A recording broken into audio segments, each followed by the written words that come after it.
It's a big difference on how a healing woman gets revenge and a hurt little girl gets revenge. Let me explain this. First of all, a healing woman gets revenge by not allowing the pain you inflicted to darken her soul or make her devalue her self-worth. Yeah, she was hurt for a little minute, and she might have briefly questioned her value, but she ain't out here trying to make you or nobody else feel what she felt. Her main focus is getting back to her highest God-created self again. You check her page, she ain't throwing no shade and subliminals, and if she's speaking on a topic, she's just speaking in general. She working out, getting her body right, promoting her business, chasing her goals, and she back outside in a healthy way, in healthy environments. She ain't running from the pain, she channeling the pain. She turning that pain into power, not pettiness. Even though she cut you off relationship-wise or friendship-wise, she ain't making no room for no bitterness in her heart. You might think it's animosity because you guilty and did her wrong. You might think it's tension because you excommunicadoed out her life and she ain't picking up your calls. But let me tell you something. Personal communication is a privilege. Don't confuse her boundaries with pettiness. Truth is, it took her a little minute, but she forgave you. She didn't forgive you for you. She forgave you for the God that dwells within her. If you see her and you speak, nah, she ain't gonna give you that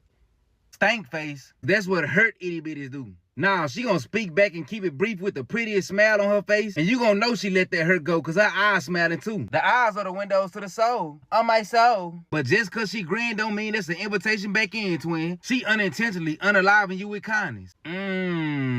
Unintentional unaliving. Now a hurt little girl, she gonna try to intentionally unalive you. All her actions are based off getting a reaction. You can visibly see that she is hurt and not processing it in a mature way. She get her revenge by trying to hurt you back. She's so invested on trying to emotionally or physically destroy you that she ain't realizing she destroying herself in the process. 9 times out of 10, she gonna try to pop it like she's living her best life. But she not doing this for her to actually heal. She doing this as a facade to look like she healing. She wants you to see that she back outside. But she back outside in an unhealthy way. She hanging around and letting any kind of person in spirit in, ain't taking care of her body, not slowing down to tend to her emotions. She gossiping, she tarnishing your name. The sad part is she ain't even realizing her pettiness is causing her more pain. Her lips may be smiling, but her eyes not saying the same. She is drained, but not from running to no goals, but from running to the next distraction that'll keep her from facing that unprocessed hurt. I'm not saying her hurt isn't justified, but the way she going about it is more detrimental than beneficial to her well-being. All I'm gonna say is, y'all process y'all emotions in a healthy way. Don't let that darkness consume you. Don't let somebody hurting you be the reason that you crashing out. I completely understand your pain, but don't go out here devaluing yourself trying to get revenge. Man, you better than that. I love y'all and have a blessed night.